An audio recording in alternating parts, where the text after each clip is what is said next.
बिस्मिल्लाहिर्रहमानिर्रहीम। अस्सलाम वालेकुम नाज़रीन, मैं मलिक शाह तारिक और आप देख रहे हैं एसपी न्यूज़ एचडी चैनल। बहुत शुक्रिया इस वीडियो को देखने के लिए, आपने अपना कीमती वक्त निकाला। गुज़श्ता तकरीबन 2 महीनों के लगभग होने वाले इमरान खान साहब जेल के अंदर हैं और अब जाके इमरान खान साहब को जेल के अंदर एक बड़ी खौफनाक खबर सुनने को मिल गई है। एक नहायत खौफनाक किस्म का इमरान खान साहब को दचका लग चुका है। खान साहब बजाय इसके कि सारी मुश्किलात से बाहर निकलें, एक बहुत बड़ी मुसीबत के अंदर इमरान खान साहब फंस चुके हैं और शायद इस मुसीबत से निकलना मुश्किल ही नहीं बल्कि नामुमकिन और नामुमकिन बन चुका है। नाज़रीन, पाकिस्तान की तारीख कई साल पुरानी तारीख जो है वो बनने जा रही है। जैसे भुट्टो खानदान के साथ हुआ, ये स्पेशली जुल्फकार अली भुट्टो साहब के साथ हुआ था। अब लगता है कि एक बार फिर वही तारीख इस पाकिस्तान के अंदर दोहराई जाने वाली है। ऐसे हालात नजर आ रहे हैं, ऐसी सूरत हाल बन चुकी है और ऐसी पोजीशन बन चुकी है कि इमरान खान साहब ने वो गलतियां की माजी के अंदर कि अब मुस्तकबिल में उन्हें अब उन गलतियों का अजाला करना पड़ेगा, बल्कि वो गलतियां अब उनके सामने आ चुकी हैं। किसी भी वक्त इमरान खान साहब के लिए वो बड़ी मुश्किल का बायस बन सकती थी, आखिरकार वो मुश्किल का बायस बन चुकी हैं। इमरान खान साहब के खिलाफ गद्दारी का मुकदमा दर्ज कर लिया गया। सानेहा 9 मई के हवाले से बगावत गद्दारी का मुकदमा दर्ज कर दिया गया है। इमरान खान साहब और पाकिस्तान तहरीक इंसाफ की बाकी तमाम लीडरशिप के ऊपर सानेहा 9 मई के खिलाफ हवाले से फौजी बगावत का मुकदमा दर्ज करके जो है अब इसके ऊपर कार्रवाई होगी। और ये खबर इमरान खान साहब को लेट हुई है। ये खबर अटक जेल में इमरान खान साहब की जो अटक जेल जिस जगह कैद हैं उसकी दीवारें हिल चुकी हैं, कांप उठी हैं। इमरान खान साहब इस वक्त बड़ी परेशानी के अंदर फंस चुके हैं। यकीनन अब यहाँ से निकलना इमरान खान साहब के लिए एक बहुत बड़ा चैलेंज बन चुका है। या तो इमरान खान साहब के पास अब 2 रास्ते हैं कि वो मिन्नते तरले करके, मिन्नत समाजत करके, भीख मांग के इस मुल्क को छोड़ दें हमेशा हमेशा के लिए, या फिर इमरान खान साहब इन आम केसेस में Toshakhana cases, Al-Qadir trust case, उसके बाद जो निकाह अबूशरफ के साथ किया था ये केस, उसके बाद सीता वाइट केस और इसके बाद तोशाखाना केस, ये भुगताएंगे। या फिर इमरान खान साहब साथ साथ फौजी अदालतों का भी सामना करेंगे। इमरान खान साहब इस वक्त बड़ी परेशानी के अंदर फंस चुके हैं। लगता नहीं कि आप इमरान खान साहब निकलेंगे और किसी भी वक्त अगर इमरान खान साहब इस तोशाखाना केस के अंदर से रहा होते हैं तो फौज इमरान खान साहब को गिरफ्तार कर लेगी और जब फौज अपना ट्रायल करती है तो फिर बड़ों की हिल कर रह जाती है। दूसरे नंबर हम बात करें शेख रशीद साहब की।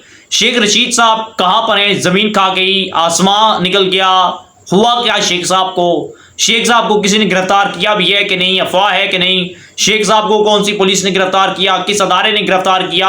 अभी तक ये चीज सामने नहीं आई। शेख रशीद अहमद साहब के भतीजे शेख राशिद शफीक साहब मुसलसल इसके ऊपर अपडेट कर रहे हैं कि भाई पुलिस ने गिरफ्तार किया है कहां पर, हैं कहां पर शेख रशीद साहब? ना ही 9 मई वाकया के अंदर मतलूब थे, ना शेख साहब के ऊपर को पंजाब में या वफाक में कोई FIR थी, तो फिर शेख साहब को गिरफ्तार किसने किया?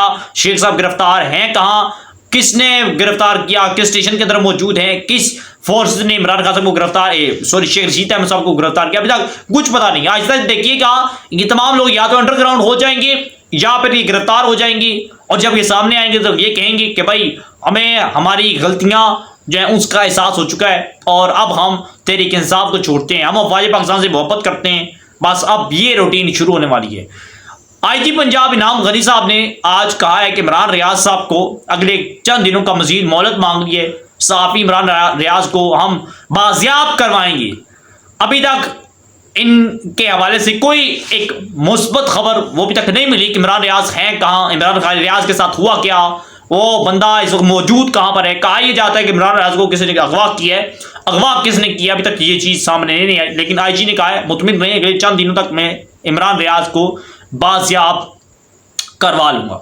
नाज़रीन, इस वक्त मामलात बड़ी तेजी के साथ पलटा खा रहे हैं। इमरान खान साहब ने जो किया खान साहब को अब लेने के देने पड़ चुके हैं। चीफ जस्टिस ऑफ पाकिस्तान काजी फाजिसा साहब ने आज एक बड़ा खड़ाक कर दिया है। वो ये है कि नैब तरमीम के हवाले से जो चीफ जस्टिस ऑफ पाकिस्तान साबिक चीफ जस्टिस बंदियाल साहब ने कहा कि अब तमाम तर लोगों के खिलाफ नैब केस खुलेंगे। अब जब काजी फाजिसा साहब आए इसके हवाले से दोबारा समाअत हुई تو انہوں نے اس کی ترمیم کرنے کے حوالے سے یا اس بل کو روکنے کے حوالے سے یا اس فیصلے کو معطل کرنے کے حوالے سے قائد فائز صاحب نے اس چیز کو مسترد کر دیا کہ بھائی انکوائری تو ہو کر رہے گی، یہ نہیں ہو سکتا کہ انکوائری نہ ہو۔ میں عدالتی جو معیار ہے، جو وقار ہے، جو ریپوٹیشن ہے، جو لوگوں کا اعتماد ہے، وہ میں دوبارہ بحال کروں گا، اور تقریباً 450 کے قریب پاکستان کے تمام تر 450 کے قریب سیاسی لوگوں کے خلاف اور افسران کے خلاف، بیوروکریٹس کے خلاف انکوائری ہوگی کہ انہوں نے مال کہاں سے لایا، کہاں سے لوٹا، اس ملک کو کس طرح، کہاں سے اور کس سچویشن میں کس کے ذریعے نقصان پہنچایا۔ یہ تمام تر چیزیں کھلنے والی ہیں، جن میں تقریباً 70 کے لگ بھگ پاکستان پیپلز پارٹی کے سیاستدان ہیں، جن میں تقریباً 60 کے لگ بھگ مسلم لیگ نون کے ہیں، باقی سیاسی جماعتوں کے ہیں، کچھ جو ہے وہ بیوروکریٹس ہیں، اور کچھ جو ہے وزیر اعظم بھی ہیں، اور کچھ وزیر اعلیٰ بھی ہیں۔ 4-5 سے لگ بھگ افراد جو ہیں وہ وزیر اعظم تھے، اور 14 لوگ وہ تھے جو وزیر اعلیٰ کی نشست پر رہ چکے ہیں۔ ان تمام تر لوگوں کے خلاف انکوائری کھل چکی ہے اور اب انہیں لینے کے دینے پڑ چکے ہیں۔ یہ کون کر رہا ہے؟ اصل بات یہ ہے کہ اچانک ہر ایک شعبے کے اندر کریک ڈاؤن ہو رہا ہے، چاہے ہاؤسنگ سوسائٹیز ہیں جنہوں نے اربوں روپیہ بنایا، لوٹا، غیر قانونی قبضے کیے، قبضہ گروپوں کے خلاف اب کریک ڈاؤن شروع ہو چکا ہے۔ جو بجلی چوری کرتے تھے، جو اپنی طاقت کے بل بوتے اور نشے کے اندر دونس دبدبے کے بل بوتے پر فری بجلی استعمال کر کے اس ملک کو نقصان پہنچاتے ہیں، ان لوگوں کے خلاف کارروائی کا آغاز ہو چکا ہے۔ یوریا کھاد مہنگی کر کے فصلوں کو نقصان پہنچانا، کسانوں کو نقصان پہنچانا، ان کے خلاف کارروائی ہو چکی ہے۔ خربوں روپے کی یوریا کھاد برآمد ہوئی۔ چینی ذخیرہ کرنے والوں کے خلاف کارروائیاں ہو رہی ہیں، آٹا ذخیرہ کرنے والوں کے خلاف کارروائیاں ہو رہی ہیں۔ ڈالر، پیسہ، کرنسی جن لوگوں نے دبائی ہوئی ہے، ان کے خلاف کریک ڈاؤن ہونا شروع ہو چکا ہے۔ ہر ایک شعبے کے اندر سیاسیوں کے خلاف کریک ڈاؤن ہونا شروع ہو چکا ہے، بیوروکریٹس کے خلاف انکوائریاں کھل چکی ہیں۔ ہر ایک شعبے کے اندر جس نے جس سطح پر کرپشن کی ہے، اس کے خلاف اب کارروائی ہونا شروع ہو چکی ہے۔ میں نے پہلے دن سے کہا تھا یہ ہوگا۔ اس ملک کے اندر اب مجھے سیاسی لوگوں کا رول ان فیوچر نظر نہیں آ رہا۔ لگتا یہ ہے کہ اب جو طاقتور لوگ ہیں، جو ملک کی سرحدوں کی حفاظت بھی کرتے ہیں، وہ اس ملک کو ٹھیک کر کے رہیں گے۔ بھائی اس ملک کا بیڑا غرق کیا ہے ان سیاستدانوں نے، میری تو دعا ہے بھائی، چاہے پھر وہ نون ہے، پیپلز پارٹی ہے، پی ٹی آئی، کوئی بھی زید بکر ہے، کوئی بھی علی بھائی ہے، جو بھی ہے، جس نے اس ملک کو نقصان پہنچایا اسے کٹہرے میں کھڑا ہونا پڑے گا بحیثیت پاکستانی۔ آپ کو بھی یہی کرنا چاہیے کہ بھائی سیاسی وابستوں سے بالا تر ہو کر، سیاسی وابستہ نواز، زرداری، عمران بعد میں، پہلے ہمارا یہ ملک ہے، یہ ہمارا ملک ہے جو 76 سالوں سے ہمیں پناہ دے رہا ہے، جہاں پر ہم لوگ جمے پلے، جہاں پر مرنا ہے ہمیں، جہاں پر ہماری روزی، رزق، موت، خوشی، سب کچھ اس زمین پر ہے۔ یہ سب سے پہلے ہمارے لیے چیز ہے، اس کے بعد سیاسی جماعتیں ہیں، اور انشاءاللہ تعالیٰ ملک بہتر ہوگا آنے والے دنوں کے اندر۔ لگتا ہے، آثار ہے، امید اور یقین اللہ تعالیٰ پر جو ہے وہ میں کہتا ہوں کہ بالکل اندھا یقین کرنا چاہیے اللہ تعالیٰ پر۔ ہمیں یقین کرنا چاہیے اللہ تعالیٰ پر کہ اللہ تعالیٰ بہتر کرے گا اور آنے والے دنوں کے اندر حالات بہتر ہوں گے۔ ناظرین، ہمارے پاس جو اپڈیٹ پہنچی تھی آپ کے ساتھ شیئر کی، کیا رائے دیتے ہیں ضرور دیجیے گا، اپنے خیالات کا اظہار کیجیے گا، ویڈیو کو شیئر کیجیے گا، میں دیجیے گا اجازت۔ اللہ حافظ۔